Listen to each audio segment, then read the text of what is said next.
आज का यूथ, आज की नई जनरेशन शादी से या तो पूरी तरह से भाग रहा है, मतलब वो शादी करना ही नहीं चाहते हैं, या तो वो जितना हो सके उतना डिले कर रहे हैं। एक बहुत बड़ा वर्ग है हमारे यूथ का जो आज शादी ही नहीं करना चाहता। वो आज शादी के लिए उत्साहित होने की जगह बहुत ज़्यादा अनसर्टन है, फियरफुल है और कंफ्यूज्ड है कि उसे शादी करना है या नहीं करना है। कि शादी से पहले कोई ट्रेनिंग या कोई प्रिपरेशन नहीं करवाई जाती। पेरेंट्स, स्कूल या कॉलेजेस ऐसी कोई मैनुअल या कोई ऐसी ट्रेनिंग या गाइडलाइन या एक गाइडेंस नहीं देता है जो हमारी यंग जनरेशन को एक हेल्दी और हैप्पी लाइफ जीने में एक सपोर्ट सिस्टम का काम करे। और ये वीडियो स्पेशली उन सब यूथ्स के लिए है जो फ्यूचर में अपनी शादी के बारे में सोच रहे हैं या जो ऑलरेडी शादी करने जा रहे हैं। Understanding and accepting main and women psychology, मतलब कि दोनों इंसान हैं लेकिन फिर भी मेन और विमेन की साइकोलॉजी बहुत डिफरेंट होती है, क्योंकि व्यक्ति शादी में अपना वर्तमान नहीं बल्कि अपना पूरा बचपन, अपनी पूरी परवरिश और अपने बचपन से लेकर अब तक की अपनी पूरी मेंटल प्रोग्रामिंग को साथ लेकर आता है। सभी को मेरा प्रणाम। अगर हम अपनी यंग जनरेशन, मतलब आज के 23-24 इयर्स के यूथ लड़के लड़कियों से अगर हम ये सवाल पूछें कि बेटा शादी कब कर रहे हो या शादी का क्या प्लान है, तो यूजुअली आपको यही आंसर सुनने को मिलेंगे कि अभी तो मैं अपने करियर पे फोकस कर रहा हूँ, अभी तो मुझे फाइनेंशियली स्टेबल होना है। शादी नहीं बाबा, वो तो बहुत रिस्की होती है। कई लोग मजाक से ये भी बोल देते हैं कि कौन अपनी मर्जी से शादी करता है, और हम सब हंस देते हैं। लेकिन आज ये सोचने वाली बात है कि आज का यूथ, आज की नई जनरेशन शादी से या तो पूरी तरह से भाग रहा है, मतलब वो शादी करना ही नहीं चाहते हैं, या तो वो जितना हो सके उतना डिले कर रहे हैं। तो ये हंसी मजाक सिर्फ एक मजाक ना होते हुए हमारे यंग जनरेशन की मानसिकता को, उनके अंदर कहीं ना कहीं एक कमिटमेंट के प्रति जो एक अलगाव है उसको शो करता है। अगर आज हम इंडिया में वेडिंग ट्रेंड्स देखें तो आपको दो डिफरेंट वर्ल्ड बहुत इजीली देखने को मिलेंगे।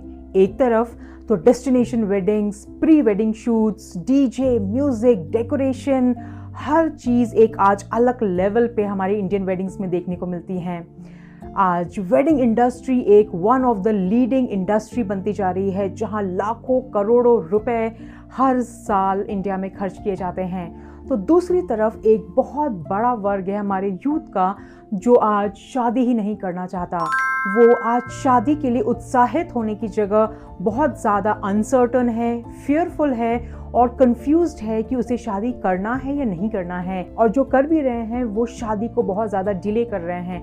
आज मेट्रोज़ में या अर्बन सिटीज़ में ऑलमोस्ट 28-30 या उससे ज़्यादा एज एक न्यू नॉर्म बन चुकी है बच्चों की शादी करने की। और ये सिर्फ ऑब्जर्वेशन नहीं है, बल्कि पॉपुलेशन काउंसिल की यूथ इन इंडिया की रिपोर्ट भी यही सिद्ध करती है, यही बताती है कि आज यूथ पॉपुलेशन जो कि शादी नहीं करना चाहती है, उनका परसेंटेज 17% से बढ़कर आज ऑलमोस्ट 23% तक पहुंच गया है। तो बहुत से लोग कहते हैं कि भाई आज की जनरेशन करियर ओरिएंटेड है, इसीलिए शायद डिले कर रही हो। लेकिन the facts and the survey shows कि ऑलमोस्ट एक अच्छा करियर और एक फाइनेंशियल स्टेबिलिटी के बाद भी लोग आज शादी को उतनी ज़्यादा एक्साइटमेंट से नहीं ले रहे हैं, या उसके बाद भी वो डिले कर रहे हैं। तो आज की वीडियो में हम इन्हीं सारे वेरी इंपॉर्टेंट और क्रूशियल टॉपिक से बात करेंगे कि आज ऐसा क्या हो गया है कि आज हमारी यंग जनरेशन शादी या कमिटमेंट से इतना ज़्यादा डर रही है। सेकेंड, कि शादी से पहले कोई ट्रेनिंग या कोई प्रिपरेशन नहीं करवाई जाती। पेरेंट्स, स्कूल या कॉलेजेस ऐसी कोई मैनुअल या कोई ऐसी ट्रेनिंग या गाइडलाइन या एक गाइडेंस नहीं देता है जो हमारी यंग जनरेशन को एक हेल्दी और हैप्पी लाइफ जीने में एक सपोर्ट सिस्टम का काम करे। और ये वीडियो स्पेशली उन सब यूथ्स के लिए है जो फ्यूचर में अपनी शादी के बारे में सोच रहे हैं या जो ऑलरेडी शादी करने जा रहे हैं। आज की वीडियो में हम बात करेंगे उन सभी तैयारियों के बारे में as an individual, as an couple, जो हमें शादी से पहले करना चाहिए, ताकि हम उस एक सोच, उस समझ, एक प्रॉपर अलाइनमेंट के साथ अपनी शादी या अपने गृहस्थ जीवन में प्रवेश कर सकें, ताकि हम एक हैप्पी और हेल्दी मैरिड लाइफ में एंटर कर सकें। तो सबसे पहला सवाल है कि आज हमारी यंग जनरेशन या हमारा यूथ आज कमिटमेंट या शादी के नाम से इतना क्यों डर रहा है?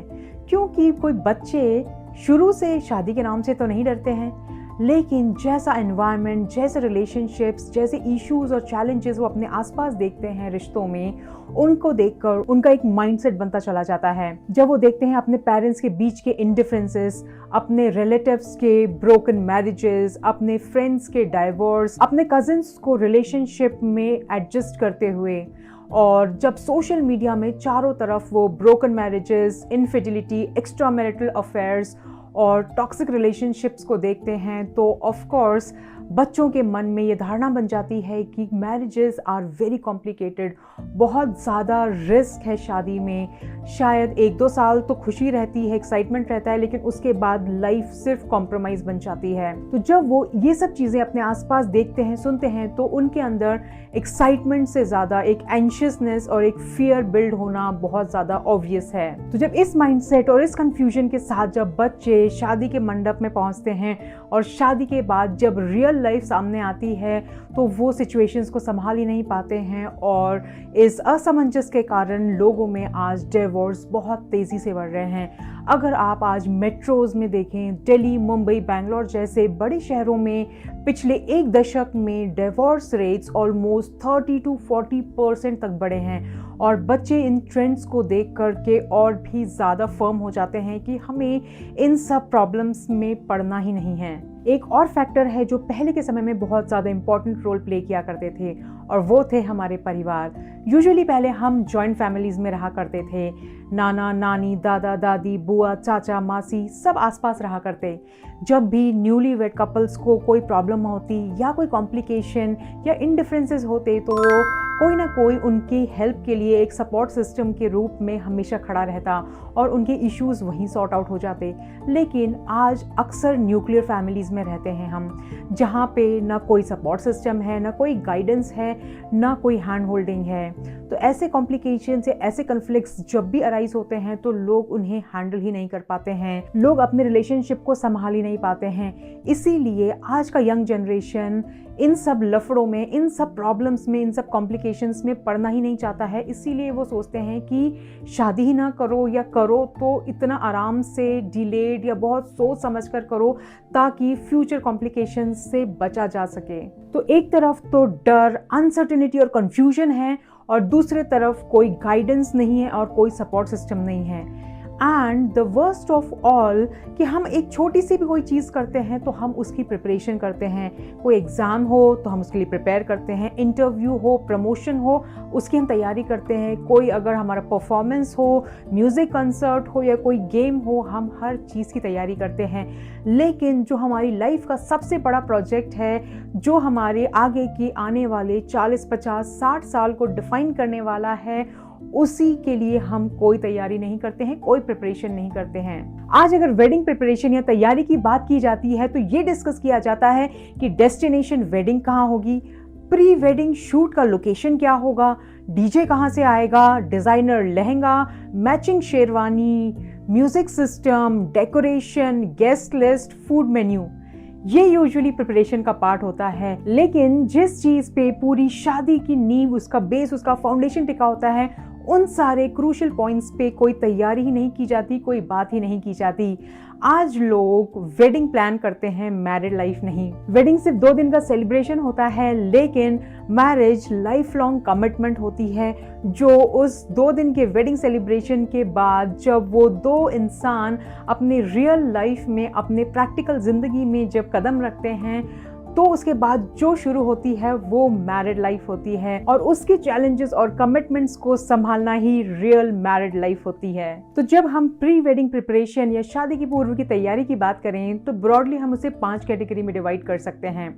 सबसे पहला है कॉमन गोल या कॉमन विजन। कपल्स को सबसे पहले साथ बैठकर अपनी टॉप प्रायोरिटीज और अपने टॉप कॉमन गोल्स को समझना चाहिए कि क्या उनके बीच में सिमिलैरिटी या अलाइनमेंट है या नहीं, उनके 2 या 3 कॉमन गोल्स अलाइंड हैं या नहीं, उनके करियर, फाइनेंस, पेरेंट्स की जिम्मेदारी, पेरेंटिंग, इस टाइप की जो क्रूशियल चीज़ें हैं उनमें उनकी सोच मैच करती है या नहीं, आगे चलकर वो कैसे चीजों को अलाइन करना चाहते हैं। क्योंकि अगर दो लोग अलग अलग मंजिल की तरफ अलग अलग प्रायोरिटीज के साथ अगर आगे बढ़ते हैं, तो अगर वो एक ही गाड़ी में बैठे तो भी एक डेस्टिनेशन पे नहीं पहुंच सकते हैं। इसीलिए बहुत ज़्यादा ज़रूरी है कि वो अपने गोल्स को प्रॉपरली सोच समझकर अलाइन ज़रूर करें। Second is communication.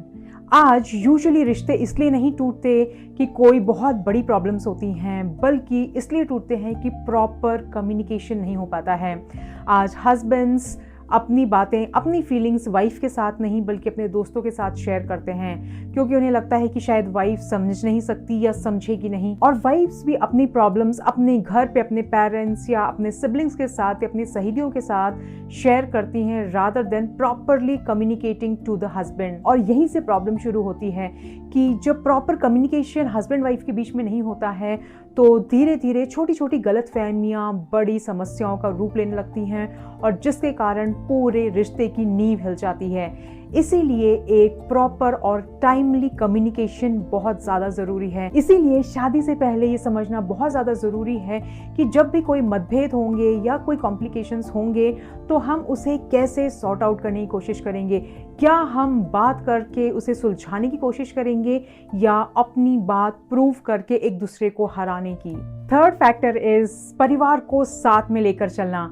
हमारे देश में विवाह सिर्फ दो लोगों का बंधन नहीं बल्कि दो परिवारों का मिलन होता है।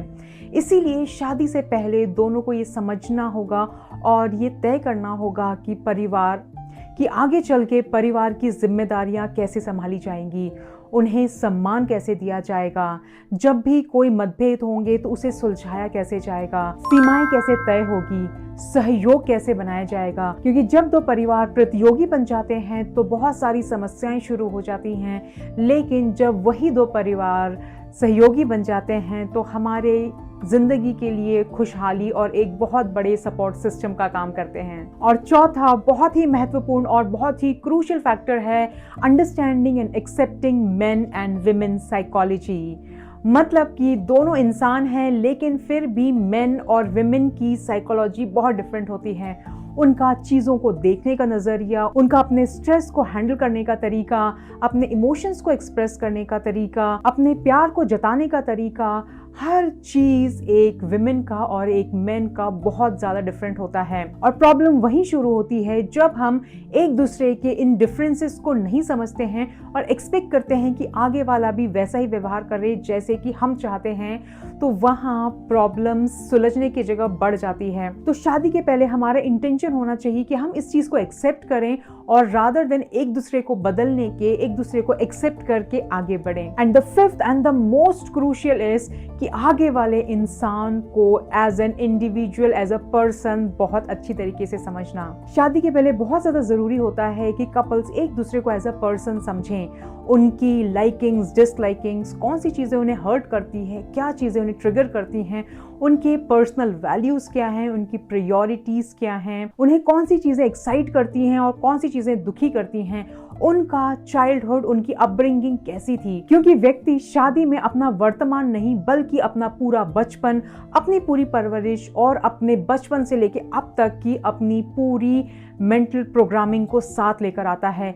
इसीलिए शादी से पहले उसकी सोच, उसका व्यक्तित्व, उसकी वैल्यू सिस्टम और उसे एज अ पर्सन समझना बहुत ज़्यादा ज़रूरी है। क्योंकि जब तक हम उनके व्यक्तित्व को नहीं समझेंगे तब तक साथ में रहना और साथ मिलकर चलना और उनके बिहेवियर को एनालाइज करना और उसके हिसाब से अडेप्ट करना बहुत ज़्यादा डिफ़िकल्ट हो जाएगा और हम कभी एक दूसरे को समझ ही नहीं पाएंगे। तो माय डियर यंगस्टर्स, याद रखिए कि एक सफल शादी एक परफेक्ट कपल नहीं बल्कि एक प्रिपेयर्ड कपल्स बनाते हैं। तो आपकी शादी की सफलता इस बात से तय नहीं होगी कि आपकी डेस्टिनेशन वेडिंग कहाँ हुई थी, कहाँ आपने प्री वेडिंग शूट करवाई, आपकी शादी में कितना ग्रैंड मेन्यू था, कितना सुंदर डेकोरेशन था, बल्कि इस बात से तय होगी कि आपने शादी से पहले कितनी अच्छी तरह से एक दूसरे को समझा और अपने वेडिंग, अपने मैरिज के लिए कितनी अच्छी तरह से तैयारी की। तो आज हमने समझा कि शादी के पहले हमें कैसे प्रिपरेशन करना चाहिए क्या क्या चीज़ें करनी है,